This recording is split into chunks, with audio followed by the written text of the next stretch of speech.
Hi, first grade. Happy Friday. It is Miss Berry here for our reading skills lesson for Friday. We're continuing with nonfiction books, and we're going to be exploring these for a couple weeks and giving you more and more opportunity to read some books and learn some new information. So I'm really excited about this. So let's go ahead and get started.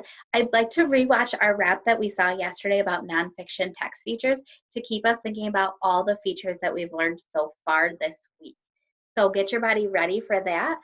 Eyes are watching, ears are listening, voices off, hands are still, feet are really quiet. You should really try it. Listen well, listen well. Great job, you're ready.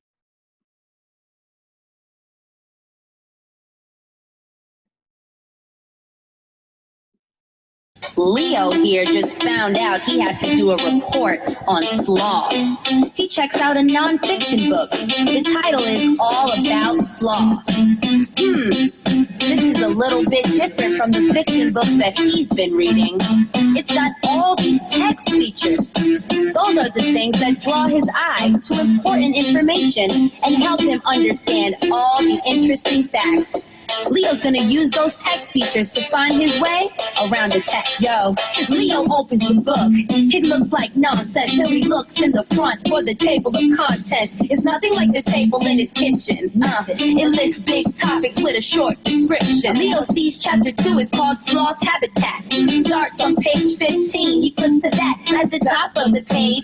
Just as expected, it says Sloth Habitat in very big letters. That's called a heading. It helps him figure out what the section of the book is all about. There are subheadings too. The chapter's divided by smaller headings like trees and climate. Leo sees a picture that makes him laugh. A sloth hanging from a branch, that's a photograph. It was taken with a camera, put in the book to show us how a sloth really looks. Underneath the photo, there's a quick description. That's a caption. It tells you what's in the picture. Leo starts to wonder, what's a sloth diet? There's a text feature that'll help him find it. It's called the index. All topics of importance are listed in the back in ABC order. Leo spots diet, that was easy to find. It's on pages 7 through 9. Feeling lost in the book that's not fiction. Text features will point you in the right direction. The captain has a compass, the pilot has a map. You can use text features to find facts. Feeling lost in the book that's not fiction. Text features will point you in the right direction. The captain has a compass, the pilot has a map. You can use text features to find facts. Leo keeps reading. It's making him think. He sees that some species of sloths are extinct. Extinct is bold. What's up with that word? It's bold because it's something new to learn. It could be italicized or underlined. Want to know what it means? It's easy to find. In the back of the book, there's something called a glossary, where new words are defined properly. It's an ABC order. Leo looks through the list. He sees extinct means it no longer exists. Now he's flipping through the pages. Hang on, man. He spots a cool image called a diagram. That's a picture that shows different parts of something. So Leo knows how it works, how it functions. There are labels that point out different parts, like stomach, lungs, and his loving heart. This table compares sloths to giraffes. We can also compare with a chart or a graph. These are visual ways of organizing data. So long, sloth. We'll see you later. Peace out. I said we'll see you later. I forgot how slow these guys are. All right, my friends, welcome back. So today we're going to continue to explore nonfiction and look at another book together, and we're going on a scavenger hunt. That means it's going to be your job to find some text features in our book. So let's take a look at our target and do mirror with words. Great. I can identify text features in a nonfiction book. Perfect. Let's get started. So the book today that we are exploring is called Do You Know About Mammals? And our job is to identify nonfiction text features. So I'm going to read it once through, and then the second time I'm going to ask you to try to find some really important text features we've been talking about. Let's go. Do you know about mammals? By Buffy Silverman. Mammals have hair. A giraffe chews on some leaves. Her calf chews some too. A skunk sniffs beetles to eat. Her kits follow. Giraffes and skunks look different, but in some ways they are alike. Both animals are mammals. What are mammals? Mammals are animals with fur or hair. Skunks have black and white fur. Giraffes have short fur with brown spots. Squirrels are covered with fur from head to tail. A squirrel has thick fur. It helps the squirrel stay warm in winter. All mammals have some hair. Elephants have hairy tails. Mammals are endotherms. They make their own body heat. Their temperature always stays about the same. In snowy forests or sunny fields, their bodies stay warm. A lynx sits under the hot sun, but its body temperature stays the same. Some mammals live in frozen places. Polar bears swim in chilly waters. They run across ice. Thick fur keeps them warm. Polar bears stay warm in the coolest places. Mountain goats climb snowy cliffs. Fur keeps their body heat inside. Other mammals live in hot deserts. A camel's furry coat protects it from the hot sun. Desert pocket mice stay cool underground. They find food at night. It's cooler then. Camels have fur. The fur helps them stay cool in the desert. Baby mammals. A mother wolf feeds her pups. This wolf pup is drinking milk. Baby mammals drink milk from their mother. Are wolves mammals? Yes, wolves have fur and their pups drink milk. Wolf pups drink milk. A baby deer drinks its mother's milk. Most mammal babies grow inside their mother's bodies. The babies look like their parents. Piglets look like pigs. Piglets drink their mother's milk. Pigs are mammals. Kangaroos give birth to babies called joeys. A joey grows in its mother's pouch. It drinks its mother's milk. Kangaroos are mammals. A joey looks out of its mother's pouch. Koalas climb into their mother's pouches and drink milk. At birth, koalas are the size of jelly beans. They grow bigger and look like their parents. A few mammals lay eggs. A platypus is a mammal that lays eggs. After platypus eggs hatch, the babies drink milk. A platypus is a mammal. Platypus babies do not have fur when they hatch. Their fur grows later. What mammals eat? Baby mammals drink milk. They learn to eat different foods as they grow up. What do mammals eat? Beavers nibble on branches and leaves. Mammals that eat plants are called herbivores. A jackrabbit eats leaves from a tree. Beavers eat bark and leaves.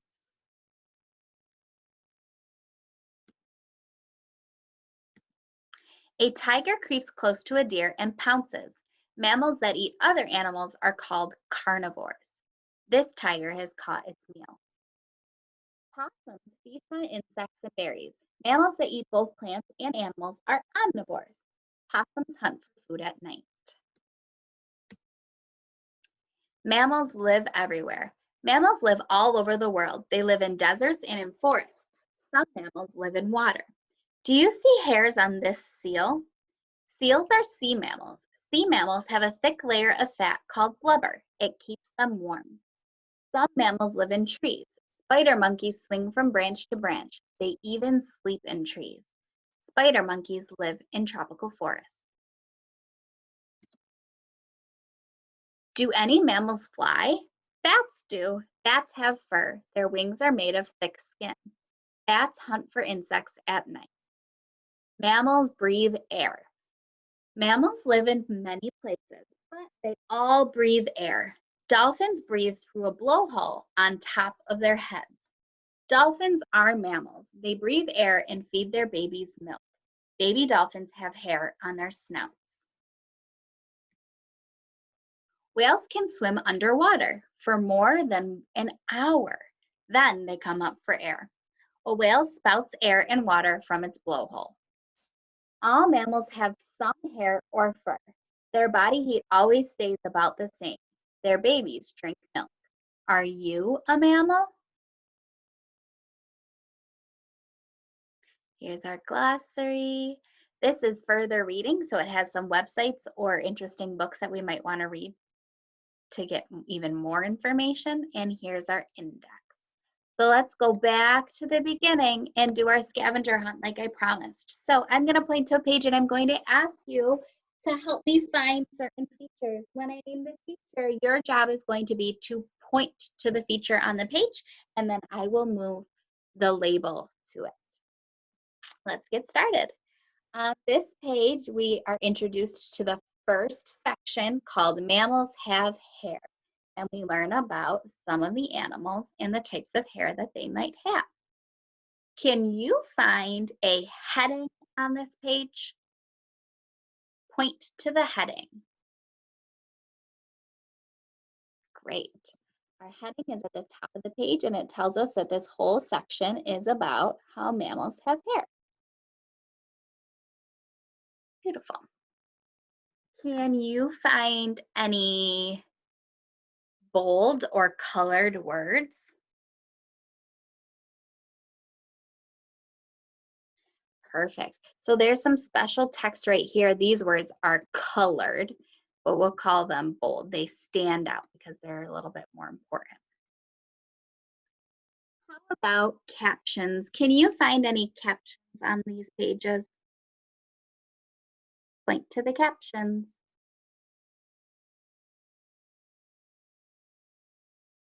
Great, I see two.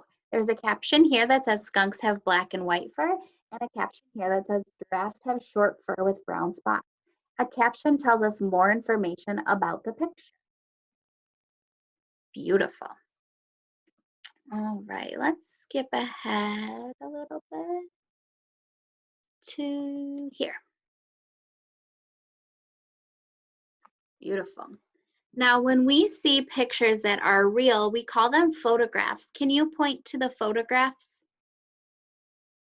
How many photographs are on these pages? Perfect, there's two. There's one of a mountain goat and one of a camel. Well, camels. I'm gonna label our photographs. Where is the caption? Point to the caption. Beautiful. The caption is right here. Oh, my words are in the back.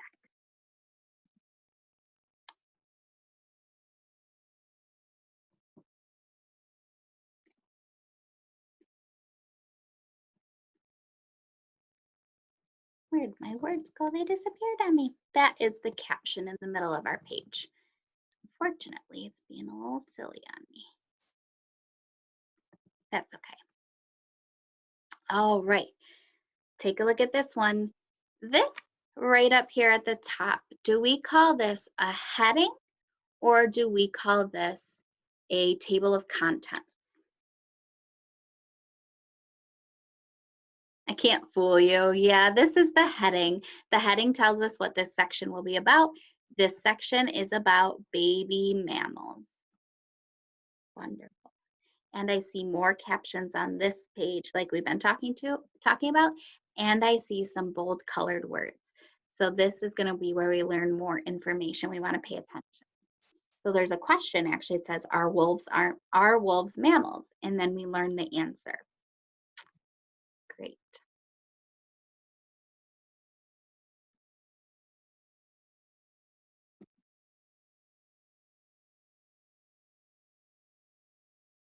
Take a look at the page, see what things you notice.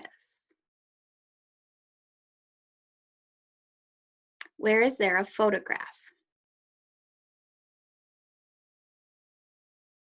Beautiful. A rabbit and a beaver. Those are both photographs.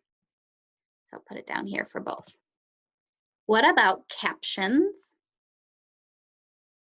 Yep, these words that are with the picture. A jackrabbit eats leaves from a tree, and beavers eat bark and leaves. Those are both captions. And I still see up at the top a heading. Tells me that this section is about what mammals eat. Wow, we're getting really good at this. Let's see if we can zoom ahead because a lot of these pages have the same ones we've been studying. Let's zoom ahead a little bit and see if we can find anything else. Okay, this page right here, I see some definitions. I would use this page if I'm not sure what a word means. So I'm reading around and maybe, let's see,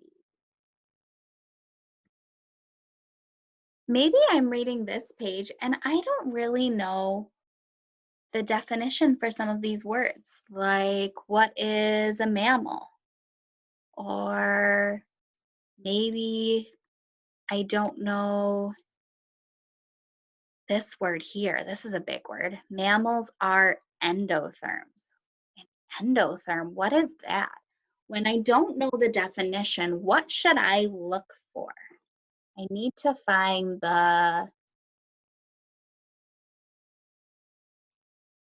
if you said glossary, you're right. I go to the glossary to find that word. And the word I was looking for was endotherm, a warm-blooded animal whose body heat always stays about the same. I use the glossary to find that information. Whoa, I moved our page. Sorry about that. Our glossary. Great job. And last but not least, our book didn't have this yesterday, but this is some information that's organized in ABC order, and it tells me what page I can find certain things. So if I wanted to learn more about joeys, which are baby kangaroos, I could go to page 15. If I want to learn about carnivores, animals that eat meat, I would go to page 20. If I want to learn about endotherms, I go to page 8. What do we call this?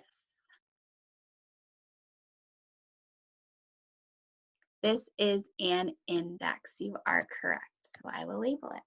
Great job, my friends. Now there's some things in this book that we didn't label. We didn't find a diagram and we didn't find labels. And we didn't find a map or a chart and graph. Is that okay? I'm wondering, is it okay for a nonfiction author not to use every text feature? What do you think?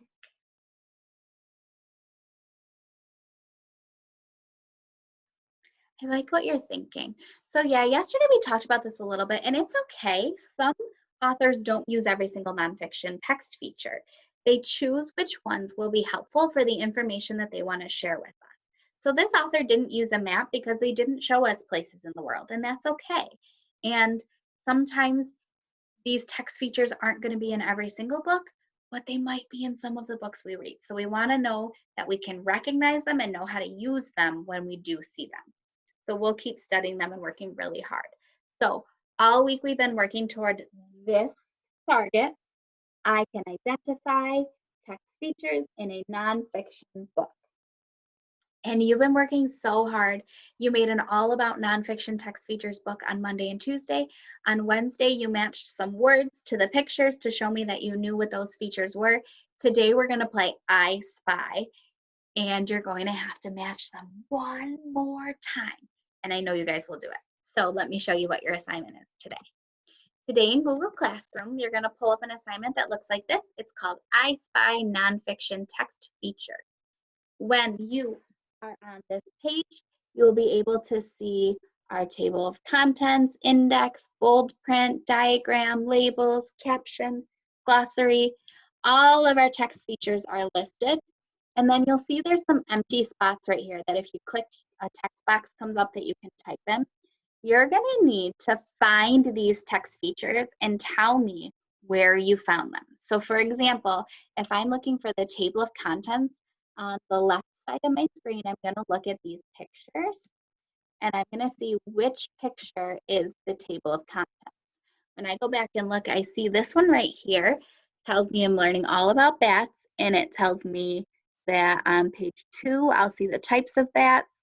Page 6, I'll see where they live. Page 9, I'll see what they eat. Those are all chapters. We know that the table of contents tells us the chapters in the page. So letter A is the table of contents. I'm going to go back to my first page, and next to table of contents, I'm going to type in letter A, because that is the picture that matches. Next, I want to look for the index. Now you could go through in your pictures and see if you can find the index and look for the letter. Or another way you might want to do this is maybe look at the picture and decide what it's showing you. So B shows me a diagram. This is an eyeball and it shows me the eyelid, the iris, the pupil, and the retina. It shows me the parts of the eye. So I call this a diagram. So I could say, B is diagram, and I could come back to here and find the word diagram and put B. So whichever is easier, you can look for the text feature and then fill in the letter, or you can look at the letters and then put it with the right text feature. Either way, you want to fill in all of these and all of these, and then you're going to press turn in to show your teachers your work. I'm so proud of the hard work that you guys have been doing this week. First graders, you have been rock stars. It's not easy to learn at home, but you're showing us that you are really, really good at it and you're very capable, and I'm really proud of all the hard work that you've been doing. So keep it up, and I can't wait to see you guys next week. Have a wonderful weekend. Goodbye.